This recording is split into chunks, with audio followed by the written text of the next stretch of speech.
Syederalun, Dinas Kesehatan Kabupaten Aceh Barat Daya melakukan rapid test terhadap keluarga dan tetangga AS 42 tahun pasien positif COVID-19.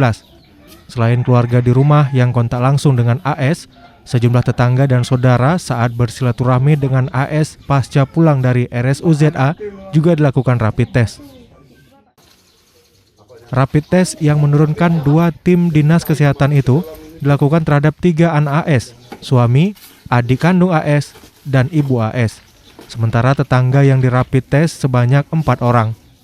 Dari hasil rapid test tersebut, baik keluarga maupun tetangga semua dinyatakan negatif. Kepala Dinas Kesehatan Abdiah, Safliati SST MKes, mengaku senang dengan hasil rapid test keluarga dan tetangga, sehingga tidak menimbulkan kepanikan yang berlebihan. Keluarga AS sebanyak 10 orang yang kontak erat semuanya hasilnya negatif. Hasilnya negatif. Siapa-siapa yang kita periksa tadi?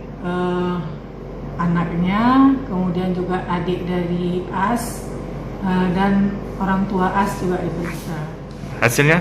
Hasilnya semuanya negatif, sebanyak 10 orang. Tetap juga waspada, tetap. Meski begitu, ia mengimbau warga sekitar dan kawasan lain tetap waspada dan patuhi protokoler kesehatan. Seperti tetap menggunakan masker saat beraktivitas di luar rumah, rajin cuci tangan, jaga jarak di keramaian, sehingga semua terhindar dari virus corona. Dari Blang Pidi, Rahmat Saputra, Serambi On TV. Karena pemeriksaannya nggak cukup sekali, Bu. Cek 3 Bu. Ilon tes wajah anak ilmu mudah-mudahan